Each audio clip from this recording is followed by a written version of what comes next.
FA 자격을 취득하고 한화 이글스 유니폼을 착용한 강백호가 이적 후 첫 번째 스프링 캠프에 합류한다.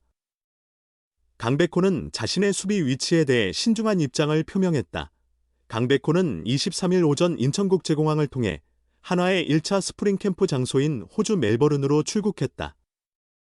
한화는 지난해 LG 트윈스와 함께 우승 다툼을 벌이며 강렬한 돌풍을 일으켰다. 비록 최종 단계에서 지속력이 부족한 모습을 보이며 준우승에 그쳤지만 오래 남았기에 마침표를 찍은 값진 시즌을 만들어냈다. 기세를 이어간 한화는 스토브리그에서도 예상치 못한 행보를 계속했다. 2차 드래프트에서 고액 연봉자인 안치홍을 내보내는 데 성공한 한화는 이 흐름을 타고 중심 타자 역할을 맡을 강백호를 4년 총액 100억 원에 영입했다. 한화의 방향은 명확하다. 타선 보강이다. 지난해 우승 경쟁에서 LG에 뒤진 부분은 타선의 공격력이었다.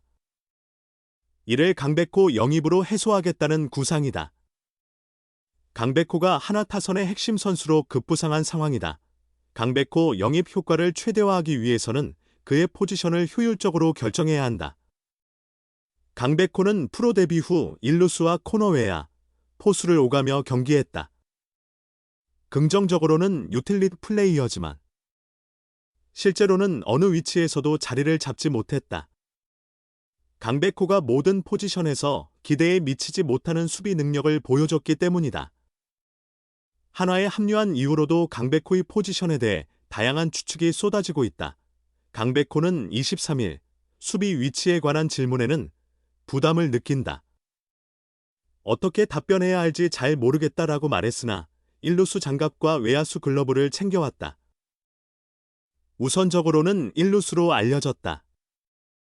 캠프 시작일이라 아직 저도 정확히는 모르겠다고 설명했다. 그는 이어 한화에 합류한 뒤 아직은 서먹하고 새롭다. 걱정과 기대가 반씩이다. 새로운 출발선에 섰다고 생각하며 훈련에 임했다. 캠프에서 잘 적응하여 준비한 대로 시즌에서 모습을 보여드리고 싶다는 포부를 밝혔다. 마지막으로 사실 지난해도 최선을 다했다. 제가 꼽을 만큼 힘썼으나 부상이 아쉬웠다.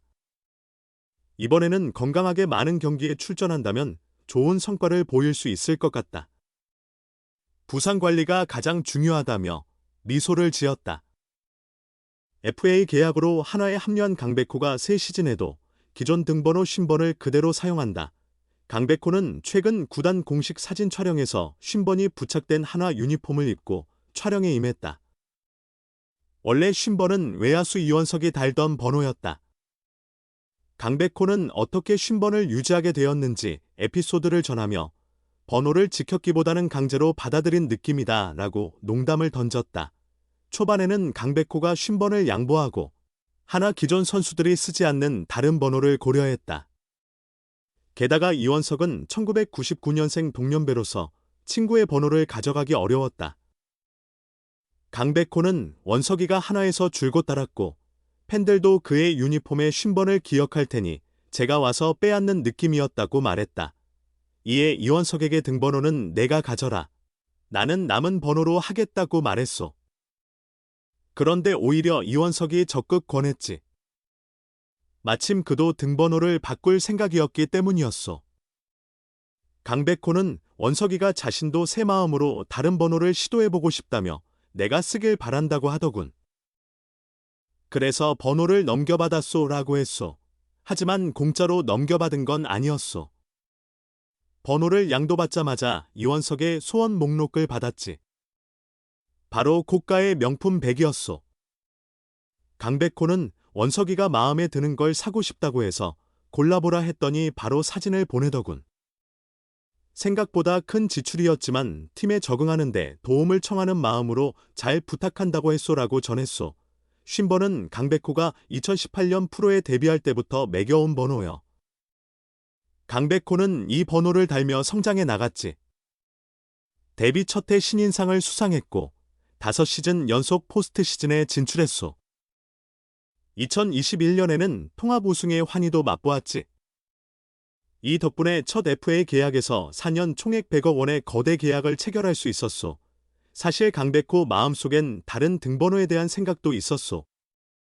강백호는 쉰번의 큰 애착이 있었지만 이적하면서 새 출발을 하고 싶은 마음도 있었소라고 했소. 이어 한 자리 수번호를 고려해 3번을 염두에 두었소. 뭔가 멋져 보이지 않소? 라고 이유를 설명했소.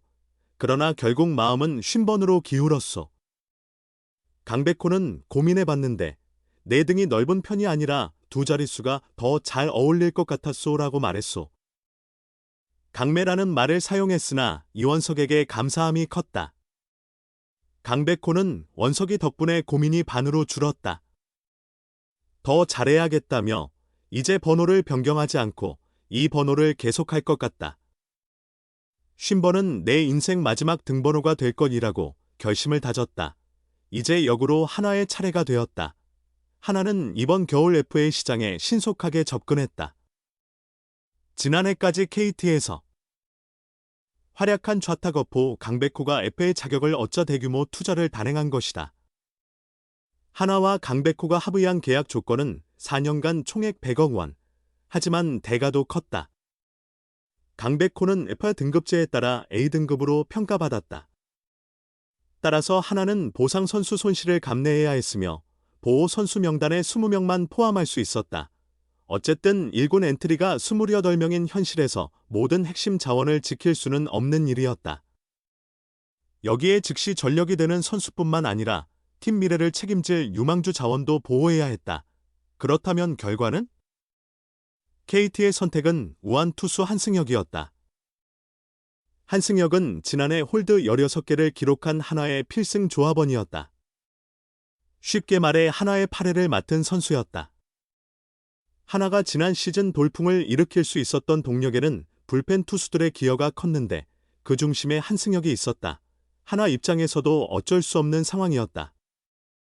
물론 한승혁을 보호하고 싶은 마음은 간절했지만 선택의 폭은 너무 좁았다. 이제 한화가 보상 선수를 선택하는 입장이 되었다.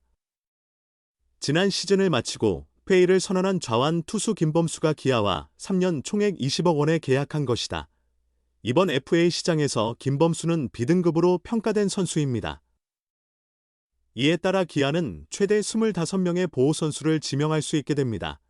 이제 기아가 어떤 선수들을 보호 명단에 올릴지 관심이 모아집니다. 당연히 팀의 핵심 주력들 위주로 포함시키면서 팀에 필요한 즉시 전력과 미래를 책임질 유망한 젊은 선수들도 함께 보호해야 합니다. 또한 상대팀이 어떤 유형의 선수를 원하는지 분석하여 전략적으로 대응하는 것 역시 중요하겠죠. 한화는 여전히 중견수 자리에 대한 보강 욕구가 있는 팀입니다. 이를 잘 알고 있는 기아는 중견수 자원을 보호 명단에 집중적으로 포함시킬 수도 있습니다. 하지만 투수 자원을 보호하는 데 소홀히 해서는 안 될 것입니다. 한화는 보상 선수로 한승혁을 내주었고 FA를 신청한 김범수와도 이별했습니다. 순식간에 2명의 중요한 불펜 투수가 자리를 떠난 셈이죠. 물론 보상 선수로 뛰어난 불펜 투수를 영입하는 것은 어렵지만 이러한 상황을 고려하면 투수 보강에 주력할 가능성도 있습니다. 때로는 25명이라는 기준이 부족할 수도 있고 넉넉할 수도 있습니다. 만약 선수층이 두터운 팀이라면 25명이란 숫자도 모자랄 수 있으니까요. 그래서 유명한 베테랑 선수가 보호 명단에서 제외되는 경우도 종종 볼 수 있습니다. 물론 반드시 보상 선수를 선택해야 하는 것은 아닙니다. B등급 FA 선수의 경우 전년도 연봉의 100%와 보상 선수 1명 또는 전년도 연봉의 200%를 보상금으로 지급하면 됩니다. 어떤 방식을 선택할지는 원소속 구단의 결정에 달려 있습니다. K보로부터 계약 승인이 완료되면 FA 선수를 영입한 구단은 3일 내에 보호선수 명단을 원소속팀에 전달해야 합니다. 그리고 원소속팀은 명단을 받은 후 3일 내에 보상 선수를 선택해야 하죠. 과연 기아는 누구를 보호하고 한화는 어떤 선수를 선택하게 될까요?